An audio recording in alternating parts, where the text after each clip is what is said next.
Well, what an informative morning it has been. I'd like to now turn your attention in your program where you will find County Council President Nancy Navarro's biography. Nancy Navarro was elected to represent District 4 on the Montgomery County Council in a special election in May 2008 and re-elected to the general election in November 2010, November 2014, and 2018. Nancy is the first Latina member of the council. She is the current president of the county council, having served before as president in 2013 and council vice president in 2012 and 2018. She also chairs the Government Operations and Fiscal Policy Committee and is a member of the Education and Culture Committee. In October 2011, President Barack Obama appointed Nancy as a member of the President's Commission on Educational Excellence for Hispanics. Prior to joining the council, Nancy was a member of the Montgomery County Board of Education. Before entering public office, Nancy co-founded a nonprofit, community-based organization with the mission to assist the economic and educational development of Latino and other immigrant communities. Nancy holds a bachelor's degree in psychology from the University of Missouri, Columbia. She was born in Caracas, Venezuela, and has lived in the county for more than 2 decades with her husband, Reginald, and her 2 daughters. Following Ms. Navarro's presentation, we will accept a few questions from the audience. Please go to the microphones on each side of the aisles to ask your question. In addition, we'll have people that will take your questions if you're in the center. Thank you.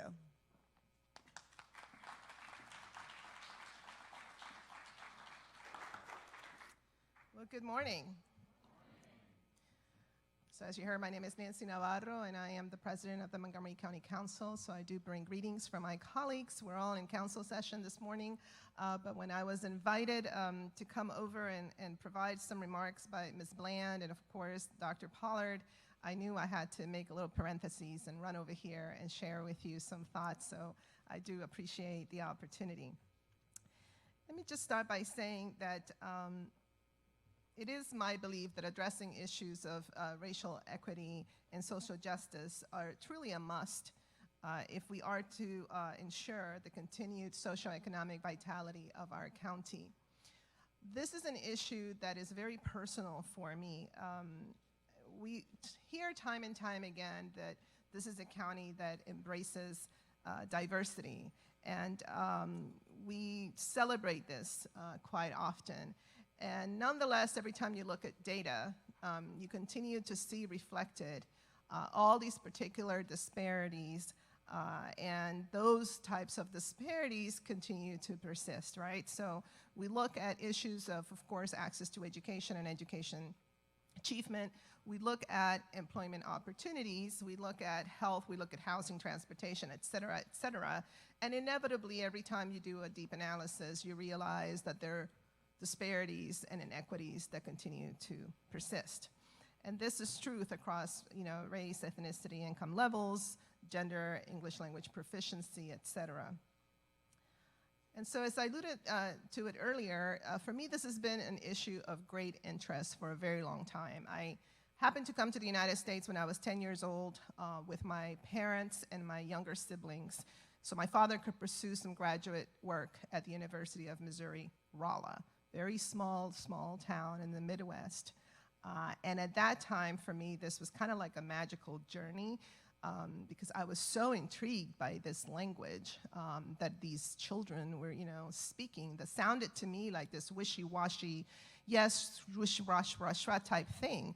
And so I would always emulate that. And when my father made this proposal to the family and my mom thought he had lost his mind because we had to sell our home and everything, I jumped at that opportunity, readily and willing to do this.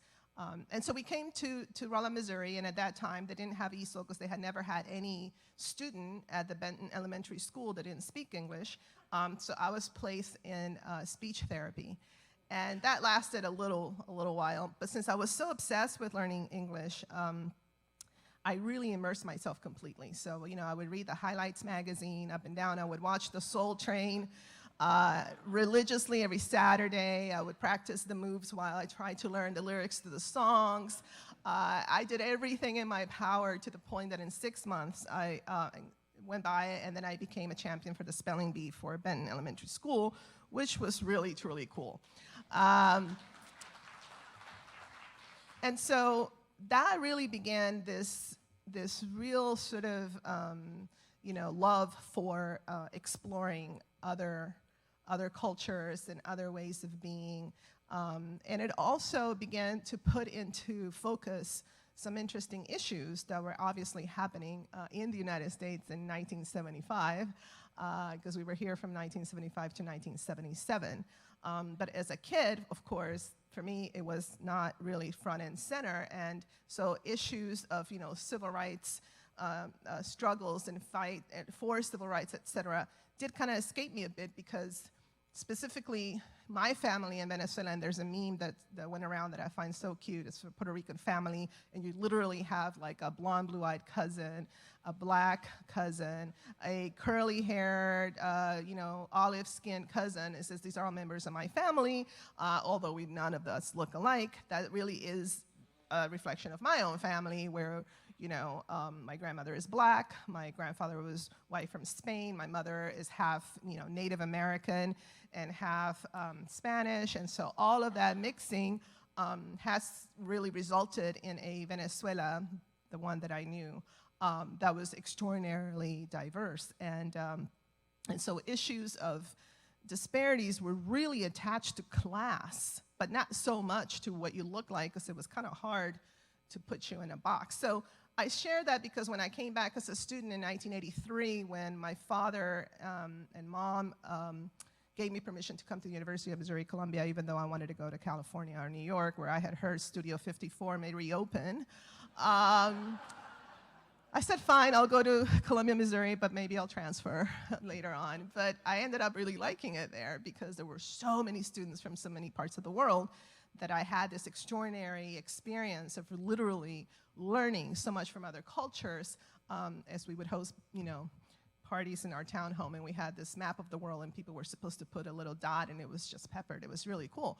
But then I started really kind of focusing on a lot of other issues, mainly things like divestment from South Africa during the time of apartheid, which was my very first political experience. And with students, we actually built a shanty town in front of the green area of the administration. But because I was on a student visa, I tried to be kind of in the background, so I would do the copying and things like that. It just started to open up my mind to a very different socio-political world. And then destiny is really interesting, because I ended up graduating, and then I ended up having an opportunity to work in my field, and my mom and my dad were in the process of getting a divorce, and so my mom would say, hold off, and I kept saying, okay, well, I'm gonna work in a couple more years, but my plan was never really to stay in the United States. It was truly to gain some experience and then go back to Venezuela to provide some of those contributions that I had learned here. But it didn't happen that way, and I came to the DC region, an area that I had visited in the past, and I literally said, if I were to ever stay in the United States and raise a family, in the weird chance that might happen, it would have to be the DC region, because of its extraordinary diversity, right? After living in Missouri for so long, I would come here to visit, and it was just like, wow, this is amazing, this is awesome, right? I could go to Adams Morgan and buy salsa cassettes. I could go to the African Museum of Art in the Smithsonian. It was just incredible that you had all these opportunities. So, sometimes you put things in the universe, and I came to the DC region to try to get a little bit more work experience before going back to Venezuela. I met my husband, who's Haitian American, and we decided to settle here in the DC region, obviously. When we were gonna have our first child, we decided to move to Montgomery County, as many people do.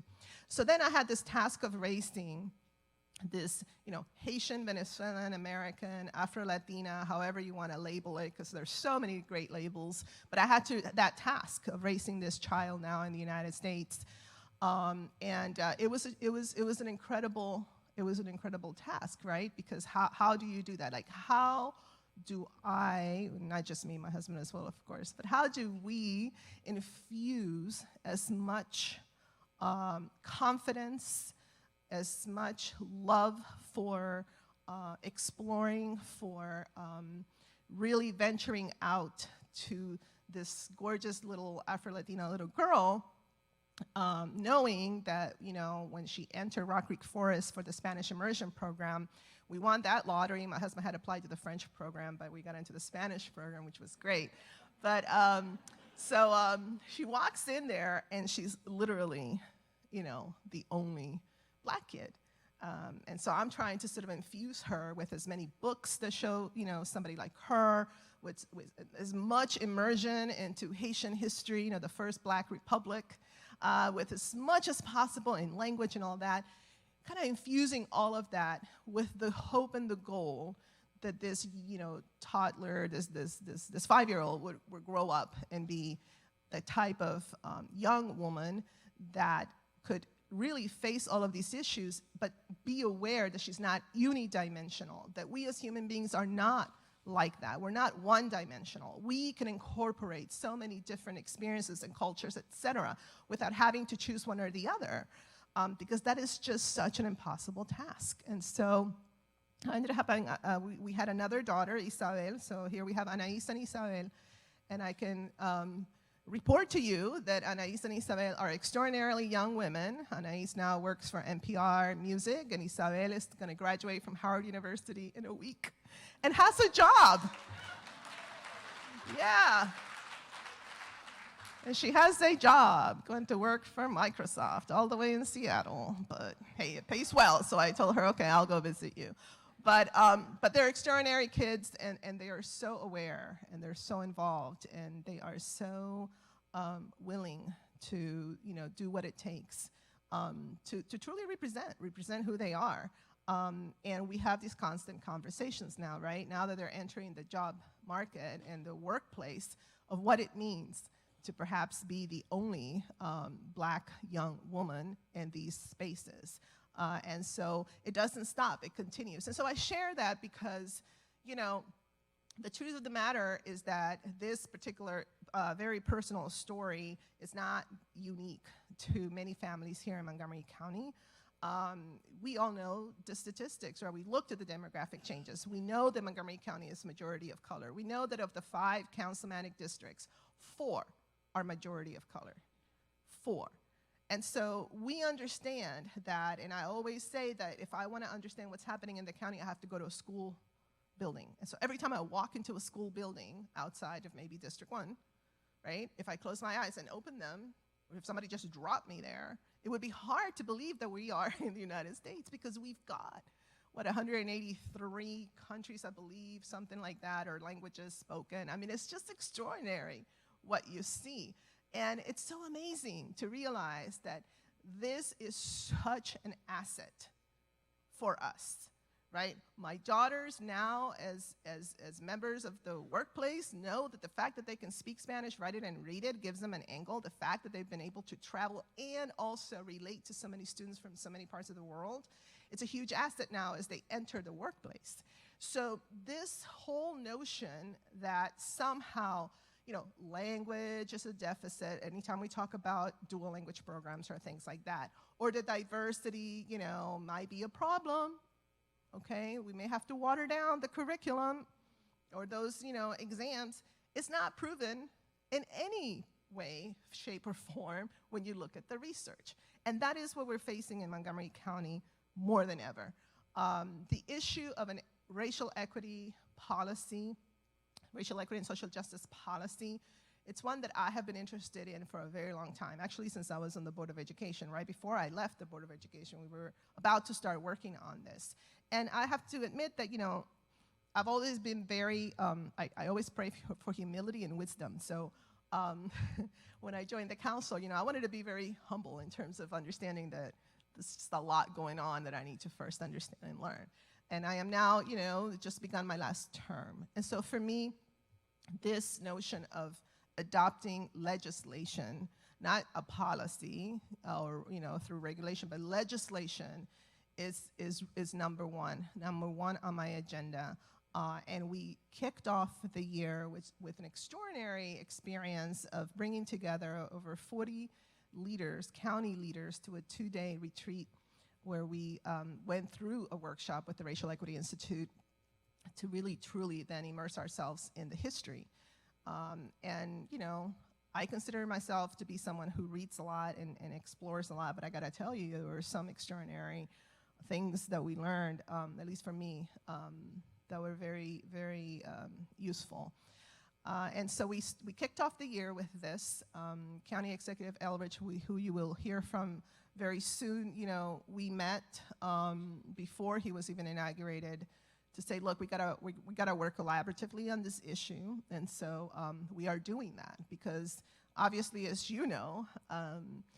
people may have differences in different branches of government, but what our residents expect is for us to work collaboratively to be able to maximize our impact and our results. So we are working collaboratively on this.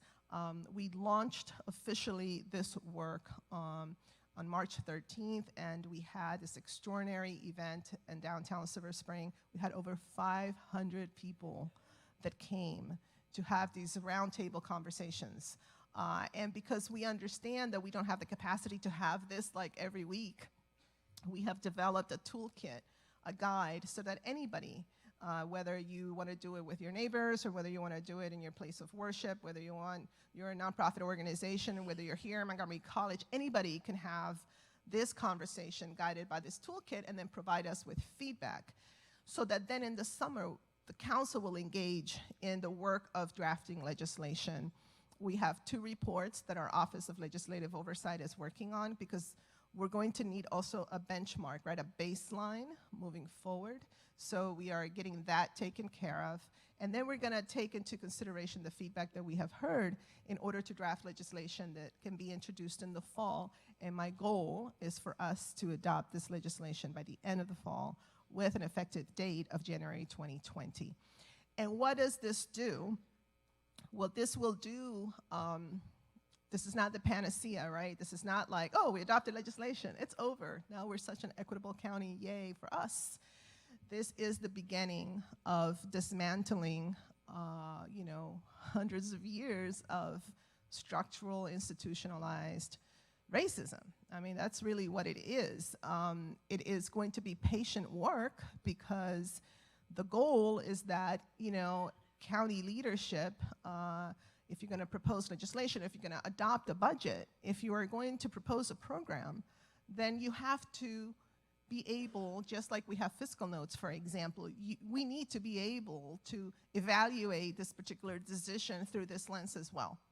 Because we're all very well-meaning, and there are so many initiatives and so many programs that we have adopted and funded throughout the years. But why are those disparities still persistent? It's a question that we have to ask ourselves.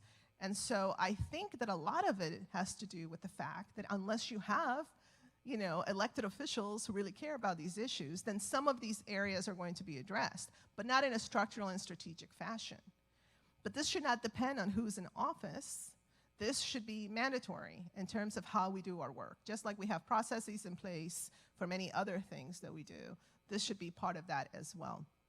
And that way we can make informed decisions and know that anytime we make any kind of important decision that is going to have an impact in our community, that it doesn't exacerbate these disparities, that it closes and it eliminates them. So that is the goal, and my Berta Flores, who is my right hand, is waving to me saying that I'm pretty much over my time. But this is the goal.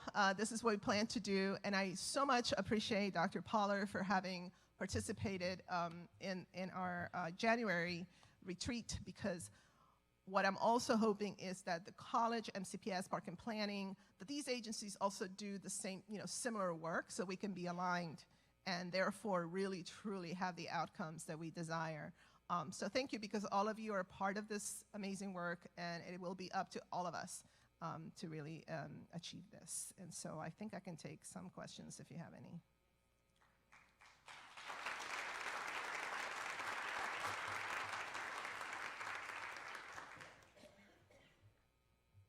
No questions? Okay. Oh, yes, this one. Hi. So I'm sure you're aware that, I'm Emily Rosado. Hi. Hi. I'm a faculty here. And I'm sure you're aware that members of minority groups are less likely to seek treatment for mental health issues. And I see it in my own students who are themselves willing to talk about it, but who aren't getting a lot of support from their parents and families. So I was wondering how you envision reaching out to those groups. Great. So I think that, if we're going to talk about the structural nature of this work, ideally then what would happen is that as we entertain either budget requests or as we work through our oversight functions, let's say in the HHS committee, then these would be the type of issues that we can look at the numbers, the data, and then be able to say, okay, we have a gap here, and it's not just about putting the money for mental health, but what are we doing to ensure that this is culturally proficient, that it is, that when students are going to try to access these type of treatment, that the people who are there are people that they can relate to, because there is a stigma, I know, in many of our communities of color. So this issue of cultural proficiency is really key. And if we keep hearing we don't have enough therapists, for example, of color, then what are we doing specifically to have an initiative that grows our own, that attracts our own, that incentivizes that, right? So we talk about that, and we have made some progress, but my point is that without a structural way of pushing this forward and continuing to do it, we may not be able to fill that need anytime soon. So that's the goal.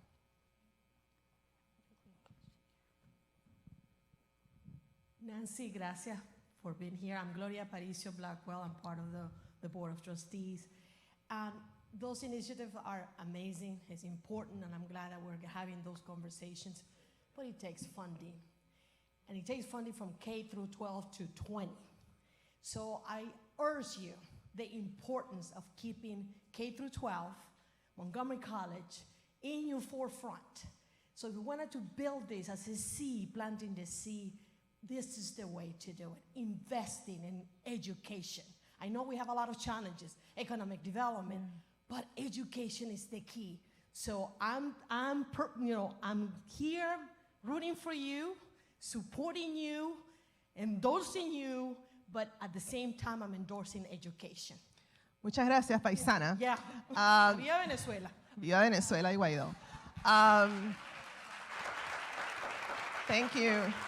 I appreciate that comment because, Gloria, it is all about funding, but it's about being strategic with that funding. And I am so mindful that, we don't have trees growing in our backyard with dollars falling out of them. I'm so mindful of that, which is why these types of structural ways of evaluating our investment is so important. Because right now, like I said earlier, we're just well-intentioned, right? Every year we're investing in these areas, but we don't have the backdrop, nor do we have the data necessarily to be very strategic. So taxpayers should endorse this because it is a guide map to ensure that we are actually very much focused on where we need to invest so we can get the best return. But education is obviously huge, and everybody I talk to outside of Montgomery County, and I talk to them about how much we spend in education, they all kind of go, that's amazing. Oh, and by the way, your students are amazing, the ones that came to speak to me and met with us in the council. Incredible. So congratulations.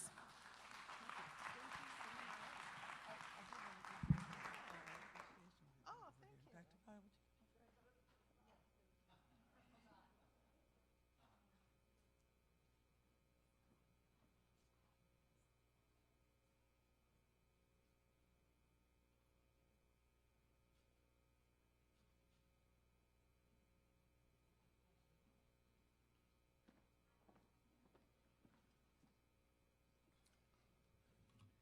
Thank you so much, Ms. Navarro, for being with us today. Thank Thank you, Dr. Pollard, for joining us on stage. I'd like to also invite our county executive, Marc Elrich, to have a seat for a dialogue session with Dr. Pollard. Thank you. Well, good afternoon, and thank you. Delighted to see so many of you here. And we have right now, I think, a very unique opportunity. This might go down in the record for me. I get to have two dialogues with two county executives today. And our current county executive, Marc Elrich, is a longtime friend of Montgomery College and has been a wonderful champion for education.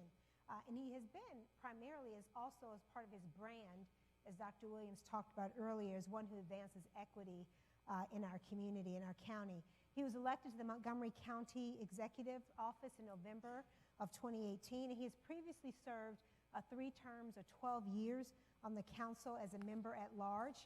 He served as the council member in the Tacoma Park City Council from 1987 to 2006, and for 17 years he was a teacher at Rolling Terrace Elementary School in Tacoma Park. As a council member, he was the chief sponsor of several landmark pieces of legislation and programs. He led the successful effort to increase the Montgomery County minimum wage in coordination with surrounding jurisdictions from $11 to $11.50 an hour, eventually to $15 an hour. He was the first elected official to propose building a bus rapid transit or BRT system throughout the county to address Montgomery County's transportation and environmental problems. And ground was broken in the fall of 2018 for the first BRT line, which will run along Route 29. Not only has the county held its own 2-day Racial Equity Institute, as Council President Navarro mentioned earlier, which was fantastic. What I found to be incredible as the county executive, this wasn't even a couple weeks into his leadership role as the county executive, and he was there. And he championed some powerful policy initiatives around early childhood education as well. These will ensure that more families will have access to important benefits, access to work, child care, and early education are all equity issues, and it's wonderful to have a county that lives its values out loud in these spaces. I think the multiplier effect is definitely at play here when you have 2 or more communities that are equally committed to equity, and you see that both in our county executive and our county council.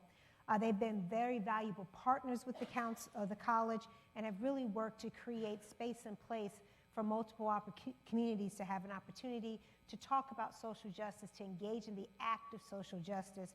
And right now, we're just very grateful to have him here for his leadership and his commitment. So I have a few questions. As a matter of fact, one of my friends emailed me or texted me one, said, I see you're going to be having a dialogue with with the county executive. Would you ask him this question? So I told Mr. Elrich the question, and I said, I won't ask that first. Maybe later we'll slide into it, and if he wants to get into it, he can. So as you know, we live in a community where our school system is majority minority. We live in a county that is in large parts majority minority. You're at a college where 72% of our students are students of color. When we think about the fact that we're in this conversation that you and the council has led around racial equity, why is this work relevant right now in Montgomery County? Because some people would think we're in a post-racial world. Why is this relevant in Montgomery County? I think the notion that we're in a post-racial world is delusional. I mean, let's be blunt about this. Particularly when it comes to the black community. They endured 300 years of absolutely no freedom, and then a make-believe 100 years, 100 and more years after emancipation, in which legally they weren't slaves, but all the structures of slavery and oppression were pretty much left in place. And you could free people, but if you free people and they can't vote and they don't have access to capital and can't develop property, they don't build capital, and they don't build experiences like other people were able to build experiences in this society. And then you get to the 60s, and we pass legislation. Legislation is nice. Legislation didn't give anybody who didn't have an education an education. It didn't give anybody who was living in the slums that dot most of this country a different house. It didn't give them the wherewithal to get a different house. It didn't change the fact that the kids who were being raised in these conditions would have parents who often couldn't find work because when the cities changed, the jobs evacuated from the cities. It's not like people moved to the cities to become unemployed. The first movement of African Americans to the cities was to get jobs. They stayed there and the jobs left, and the white community left. When I was a kid, we used to call the red line the white flight line because we'd get people from the suburbs into DC, and you could go underground and not see anything. And I'm growing up in the 60s, you gotta remember that. Actually, I was born in '49, so I was in DC when the school system integrated there.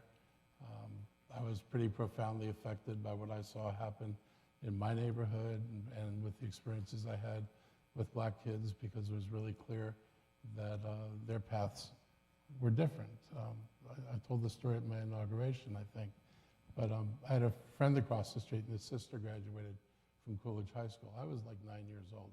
My mother had 7th grade education. My father was a postal clerk, sat in what was called the cage down at Union Station, sorting mail.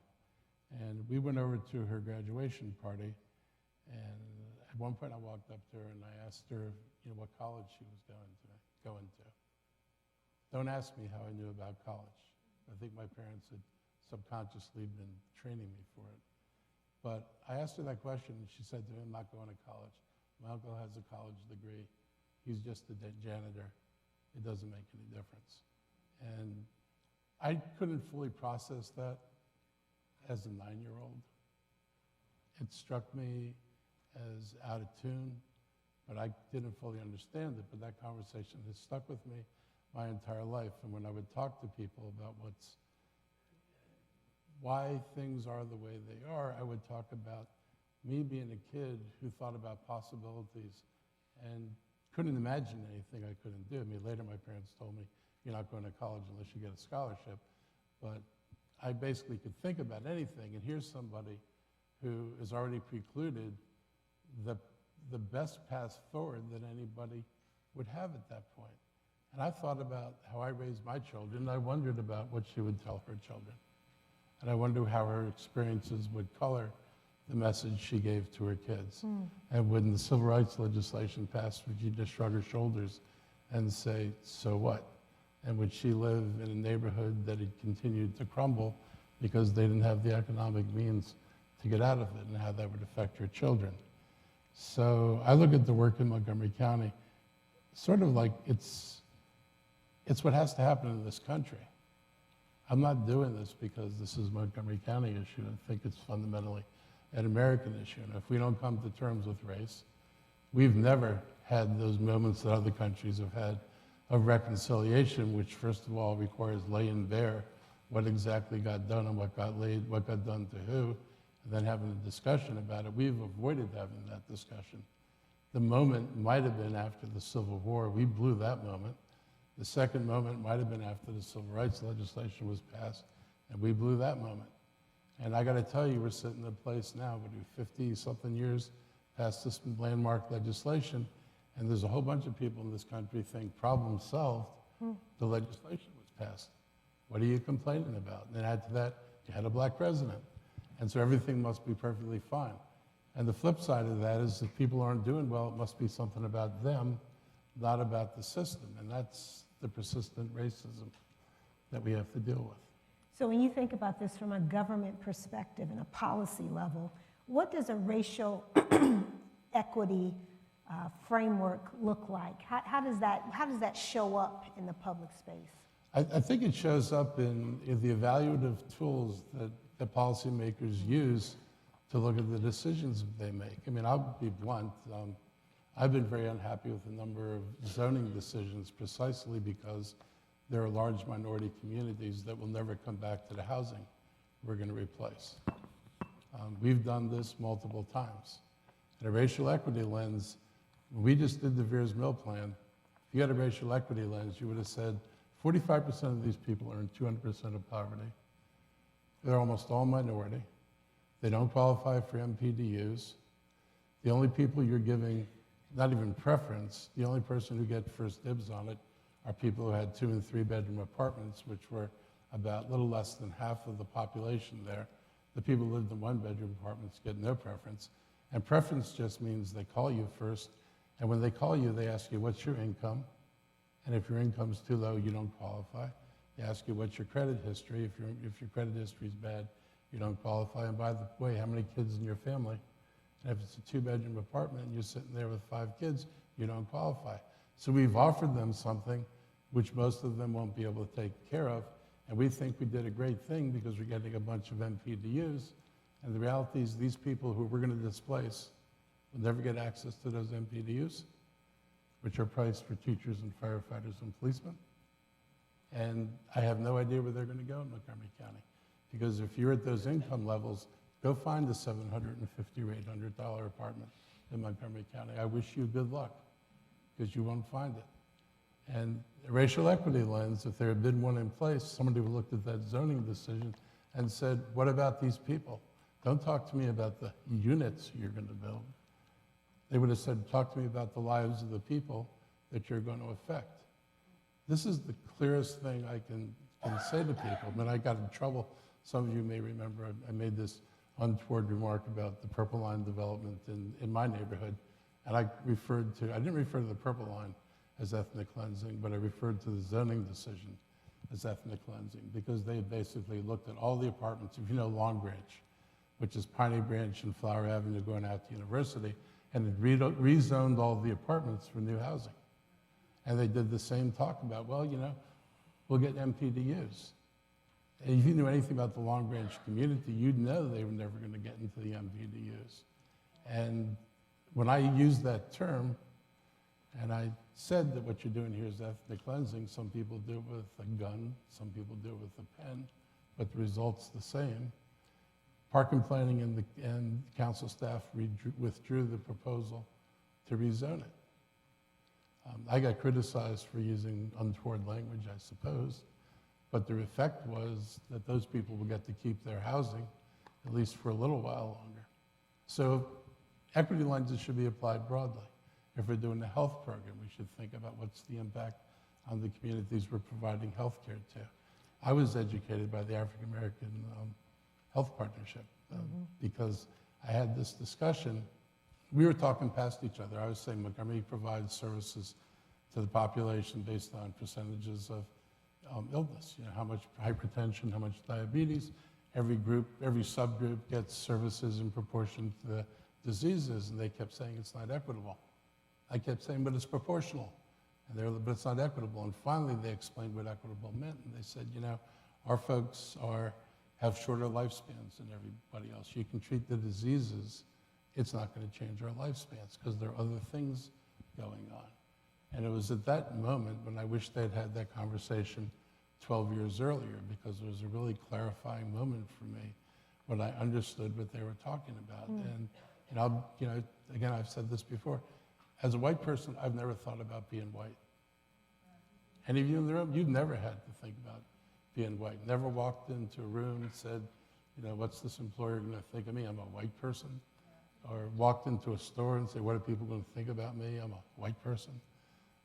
We've never experienced that. And I'd flip and say, so what's it like if you experienced that your entire life? If you experience that from the time you're a kid to the time you're an adult, and it never ends. That's damning to me. And so we talk about the racial equity work. I mean, it's trying to make us aware of the effects we have, but I also got to say, all the work we do at the community level is only a part, because we've got to change how people think and how people feel. Because I could have policies that identify a bad zoning decision. I could have a policy that says, you know, you need to do something and more for this community because what you're thinking about doing isn't going to get the job done. But what do I do about all the white folks out there? And it's not just white folks, frankly, who have perceptual views of the African American community that they are using and coding every day when they interact.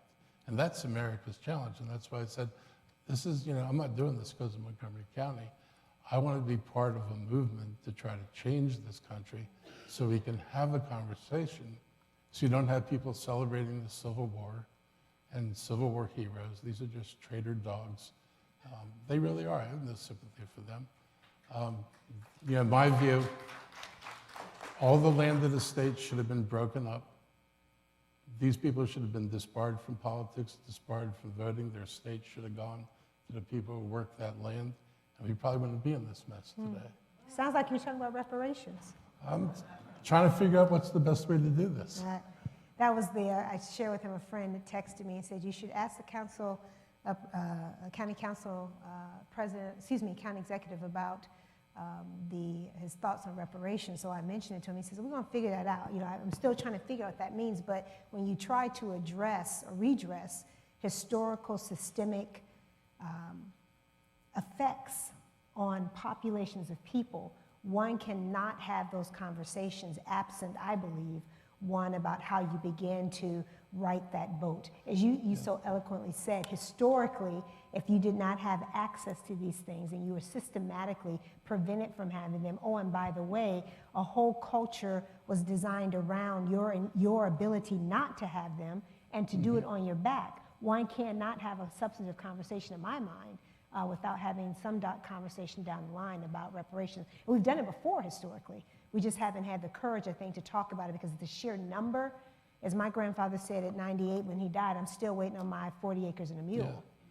Yeah. And there's some other people. You might want to think about reparations for Native Americans. Oh, I completely agree. And the Japanese who were deprived of stripped of their land, never got it back. Yep.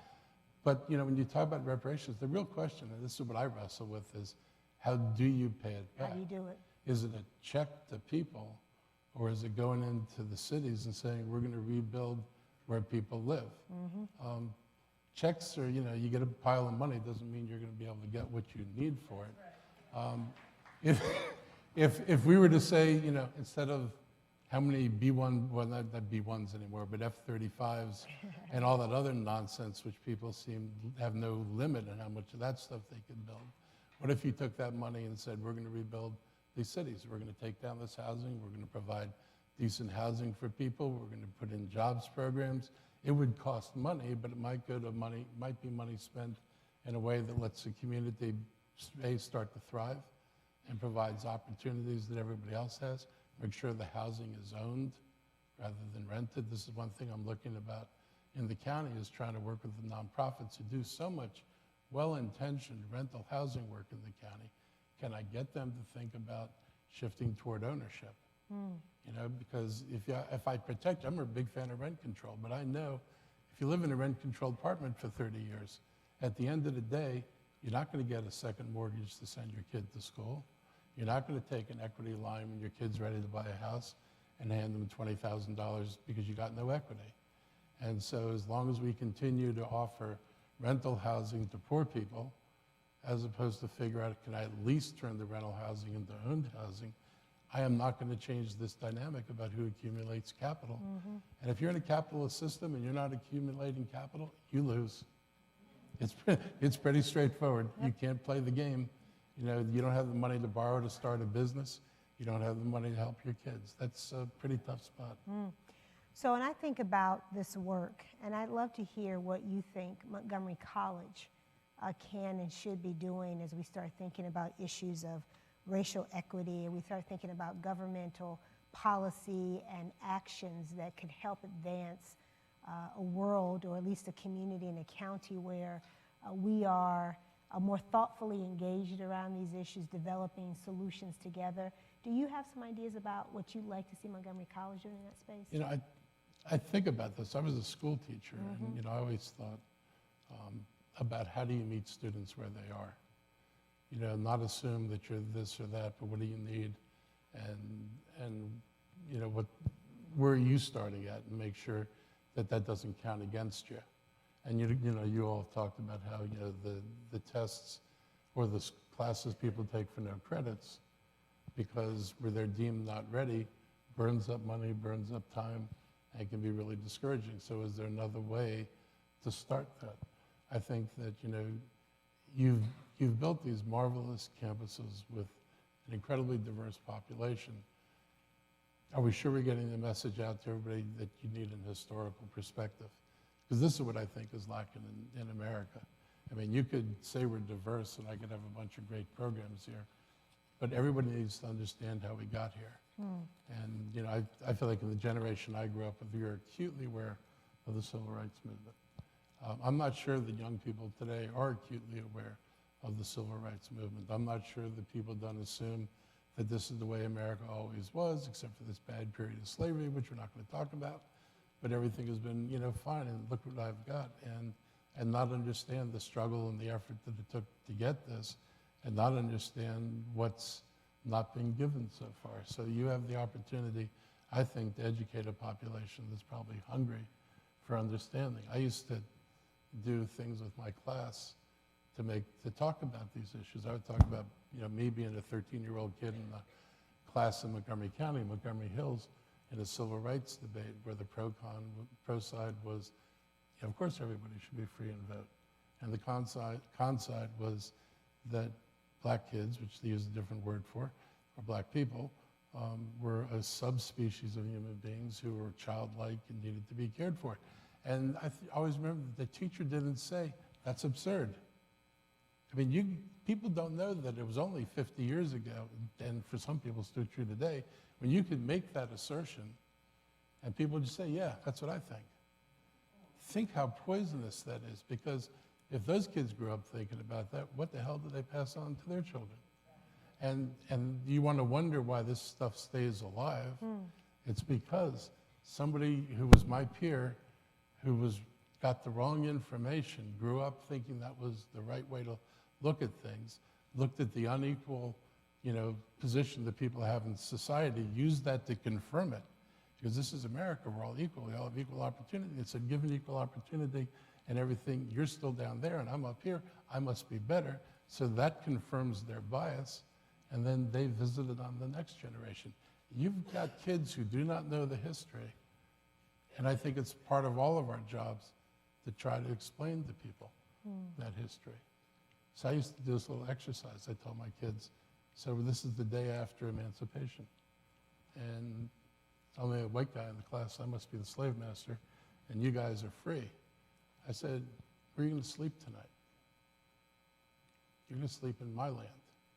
Who's going to decide how much it costs you to sleep in that shack you were sleeping in? I am.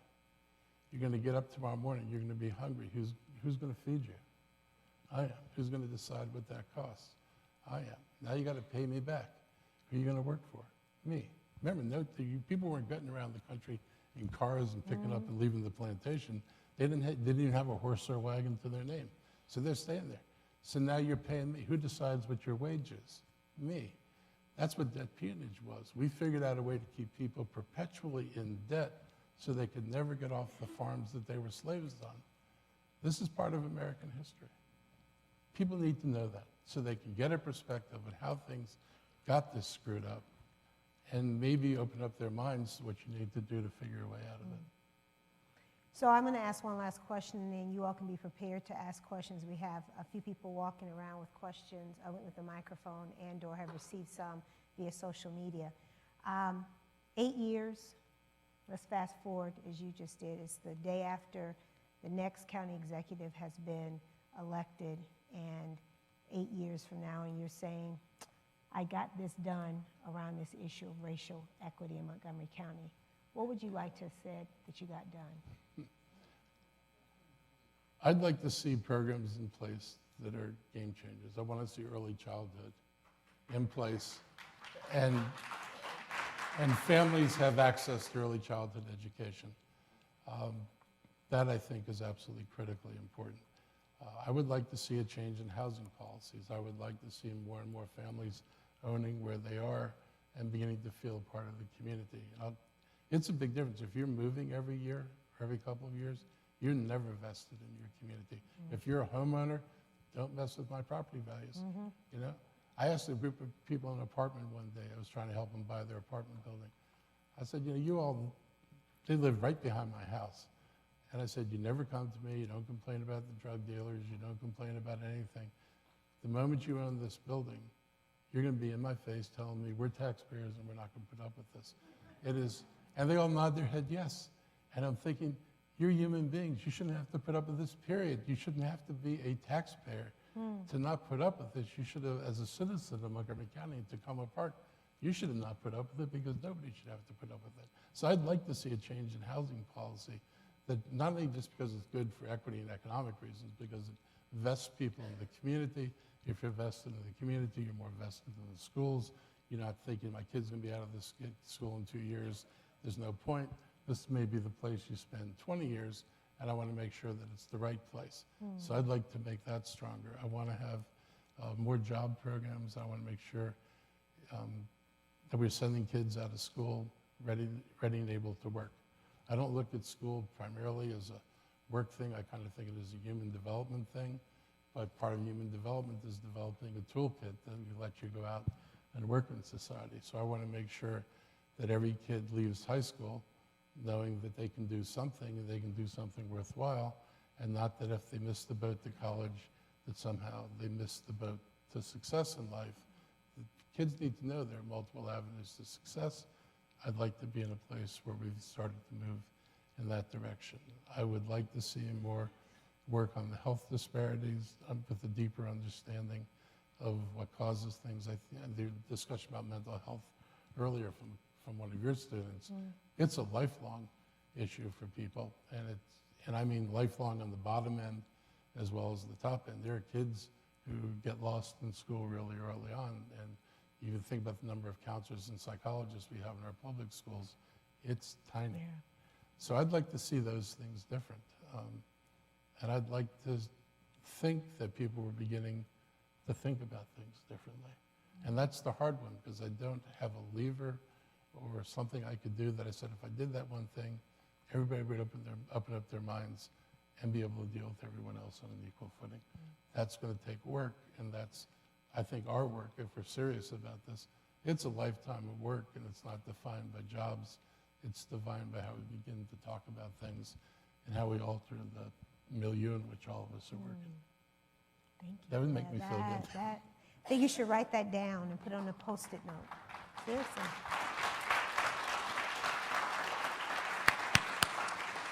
So thank you so much for the insightful dialogue. We will have a couple of questions that I know people are burning to ask. I guess I'm first. Awesome. County Executive Elrich, thank you for having the courage to share your experience, vision, and vulnerability with us. That touched me, and I appreciate that.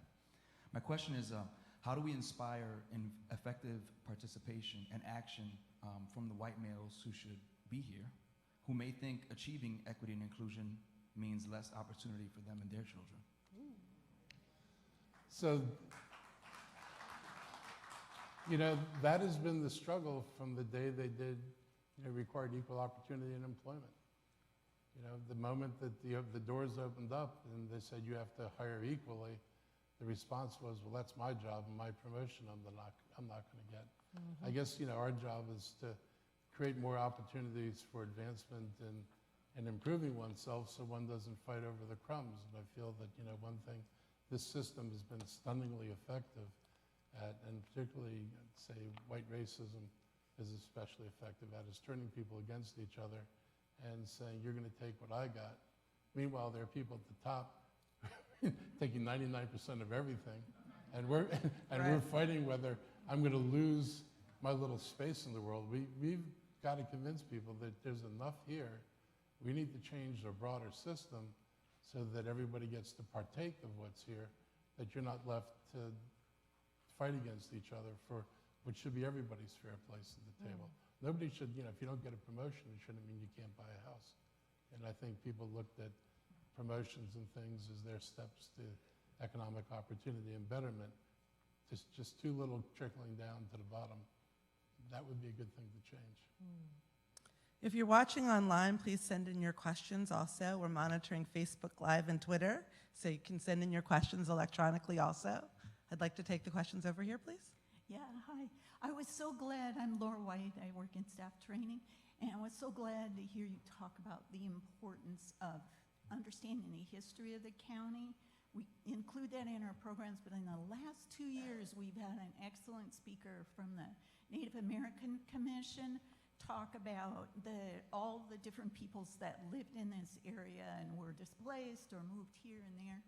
And they want to come back. This is the first time that the Native American Commission is suggesting that they hold their annual event in November. at a community college. So I would appreciate from each of you, this request, a letter to the Native American Commission that says we would welcome you in this county for this November event. Okay? Thank you.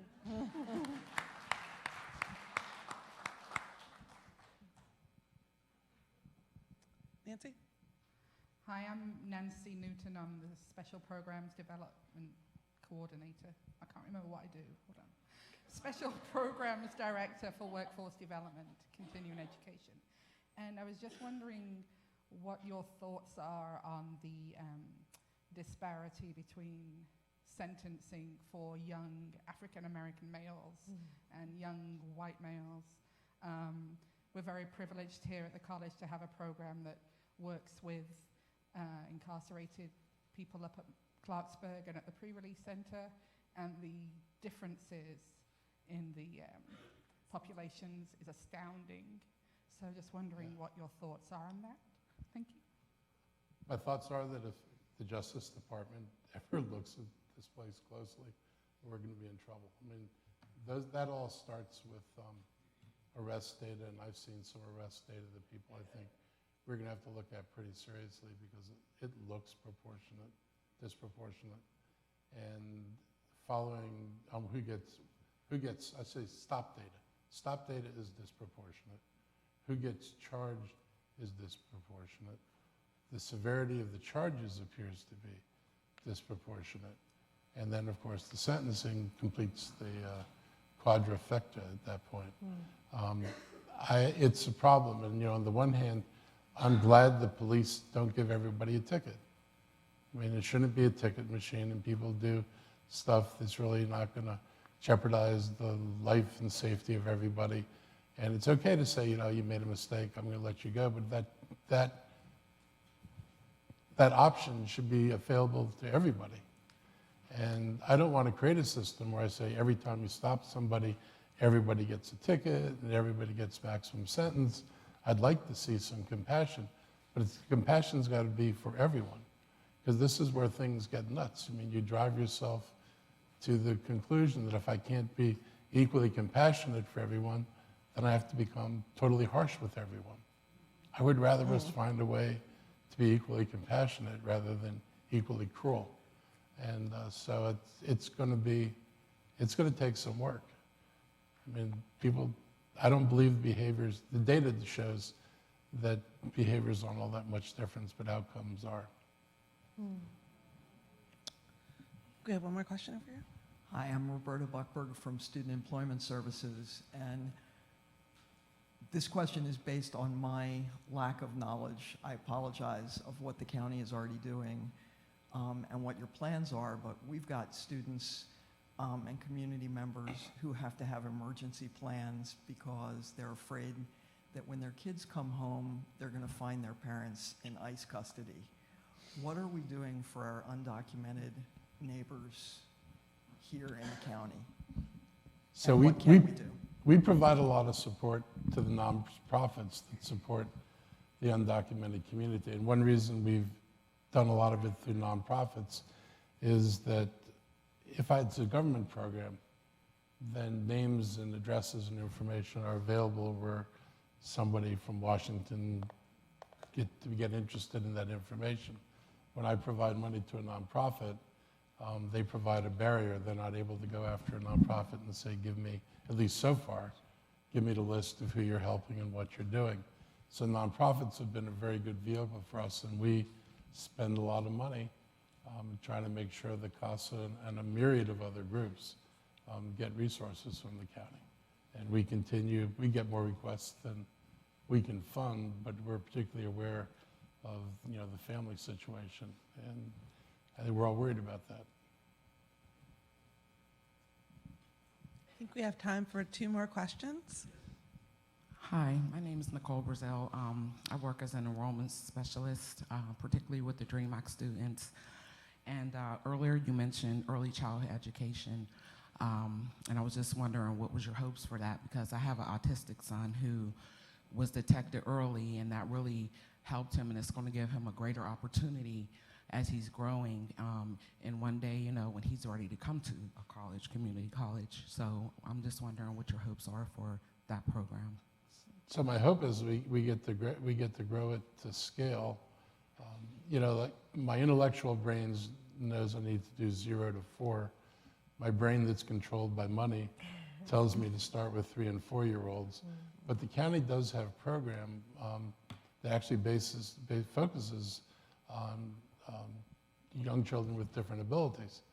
And we actually have social workers or medical people and physical therapists and such that can go out and help individual parents. I know parents who've been helped by that, and so they try to identify disabilities as early as they can, because a lot of times the earlier it's identified, the more effective interventions are, and the later it's identified, the harder it is to change things. So I see that particular intervention is a little bit separate and apart from early childhood education as a generic thing, but certainly if the doors would open, I'd hope that somebody who was enrolled would get identified if they needed support, and we'd be able to steer them to more supports. We have one more question in the audience? Hi, thank you. My name is Marcy Jackson. I work in workforce development, and one of the program areas I'm responsible for is entrepreneurship and small business. There is a national movement towards creating supportive structures for business and creating greater equity for businesses of color. Has the county engaged in any of those activities, or are you aware of opportunities, and what can we do to create more access and equity for businesses? So we're starting to change what we do in the particularly the small business arena. When we created the Economic Development Corporation, we more or less abandoned economic development as a county activity. And so when I came in, there wasn't much left of resources or people targeting that. So we've done 2 things. One is Sydney Katz has been working with me. We're doing a series of listening sessions around the county, asking people what are the county barriers to starting a business. What makes, I'm not sure this is true, but people say Montgomery County is worse than everybody else. And so we're asking people, tell us your stories, tell us what we're doing that's different. And at the end of the year, Sydney and I will introduce like regulations and or changes in law as needed to kind of bring us in line with the surrounding jurisdictions. We have a small business center that just opened up, or it's the grand opening is this month in Germantown. I hope to spread small business assistance to all of the regional service centers. There are 5 of them in the county. I'm really interested in incubator programs, opportunities for people to start businesses, and not just biotech. I just came across from the incubator over here. It is a wonderful facility. We should drive that end of the economy as much as we can, but not everybody's going into that end of the economy. I was in Baltimore at a place called Open Works, which is just an amazing place, almost 40,000 square feet under roof, 3D printers, room full of sewing machines driven by computers, high-end cutting and machinery tools, and people come in there, hundreds of people come in there and learn how to work and develop skills and make products and sell products. So I'm interested in growing the economy from the bottom as much as I am from the top. The top will do, if we nurture the top, that's easy. I kind of know what to do up there better than what we've been doing at the bottom, but I would like to see a much more robust economic development strategy that focuses on young people and opportunities to become creators in this society. Excellent. Well, if there are no more questions from the audience, I think we are going to wrap up this part of our session today. I'd like for you all to join me in thanking Mr. Elrich for joining us today.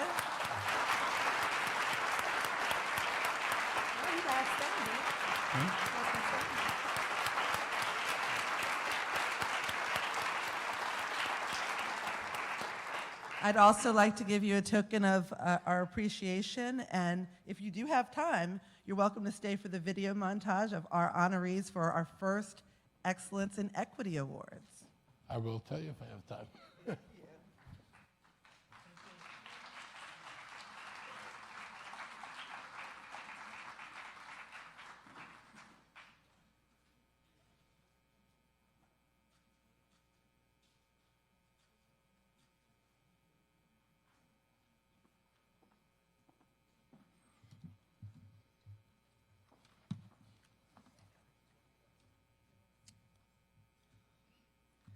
The purpose of the Excellence in Equity Awards is to recognize and celebrate students, faculty, and staff who have demonstrated exemplary accomplishments in advancing equity, inclusion, and diversity.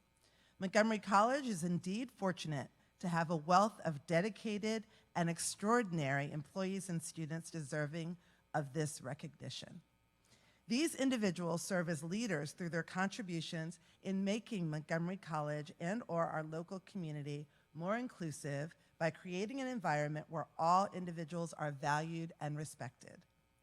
A total of 9 nominees will be awarded, 1 full-time faculty, 1 part-time faculty, 2 staff, and 1 in the category of other. And also 1 student from each campus, including WD and CE. You may notice that there's 1 additional award. In the spirit of being inclusive, we decided to create an additional category of other to allow for an award to be made to department chairs who are classified as neither staff, faculty, nor administrators. Next year, the other category will include department chairs and administrators for full inclusivity at our college.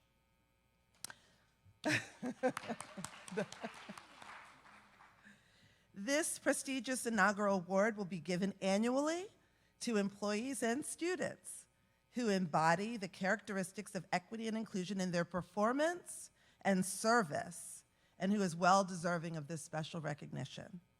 The employee awardees' names will appear on a prominently displayed plaque in the Board of Trustees Gallery in the Central Services Building.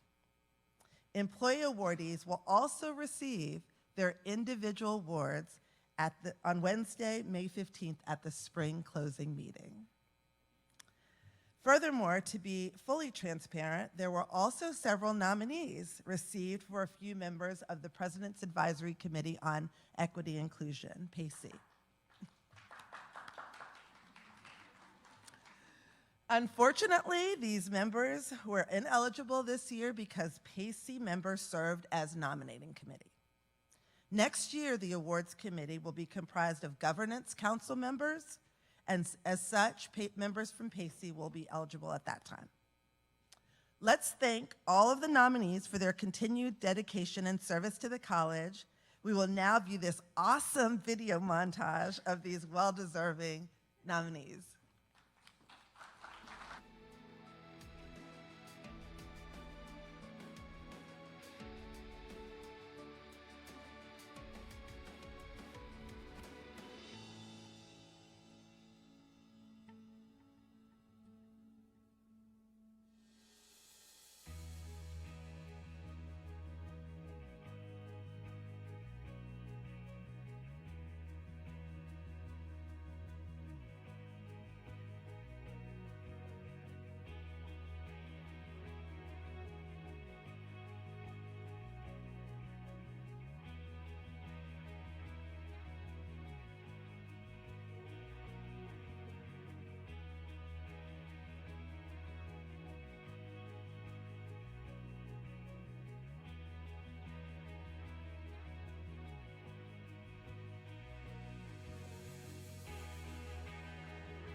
So,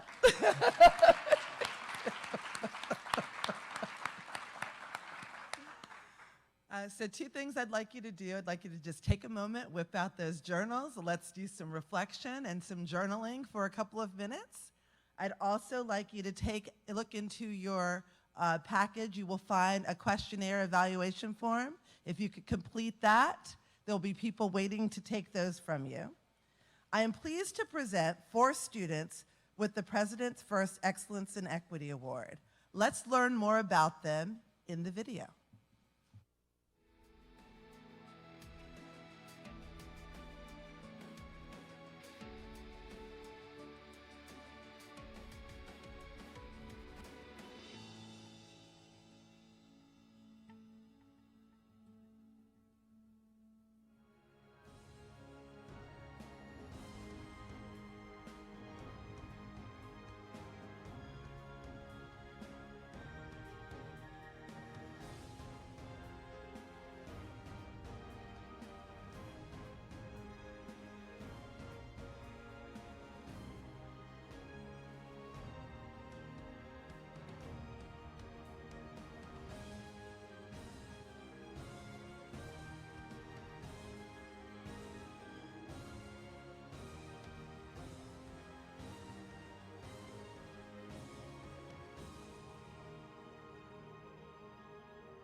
Well, weren't they awesome? I'm so pleased to announce these champions and award them with the Excellence in Equity Award.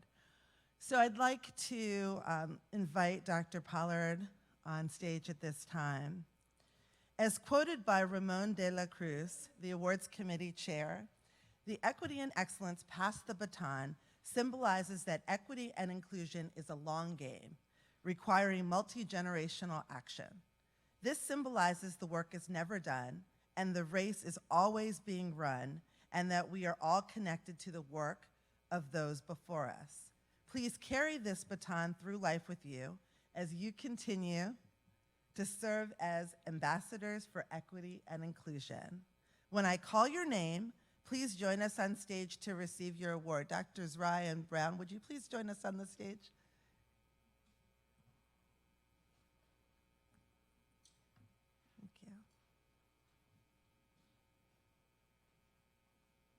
Ludovine Com Leopold from Germantown campus.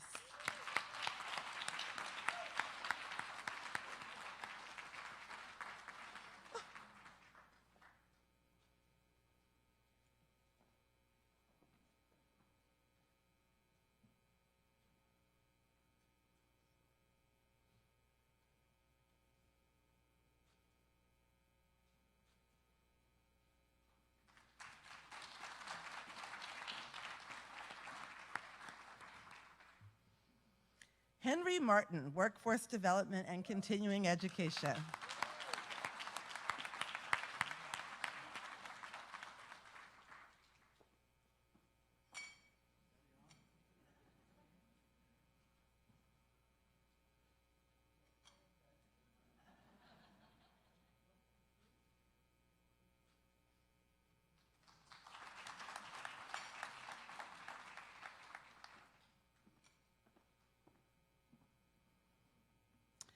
Carol Faye Walls, Rockville campus.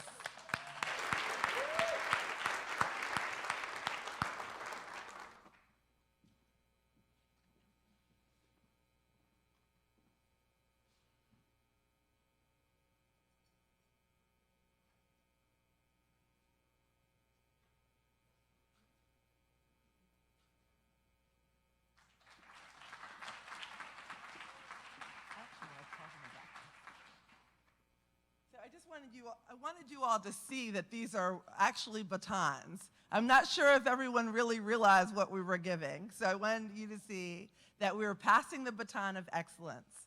And this is the stand that they belong on. And with that, I'd like to call Rashani Ward Williamson from Tacoma Park, Silver Spring.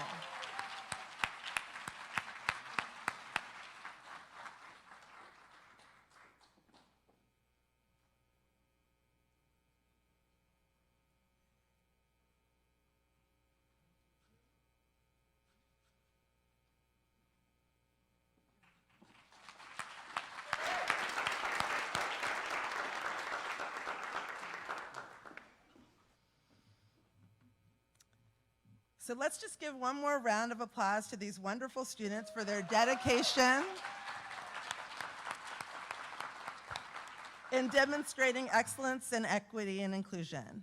I would also like to thank Dr. Pollard for all of our insightful knowledge in terms of our dialogue series and session with Mr. Elrich.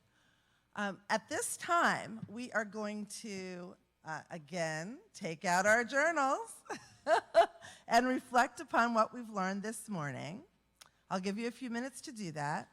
And this concludes this morning's activities. Let me give you some instructions. We will now break for lunch. We will resume promptly at 1:15.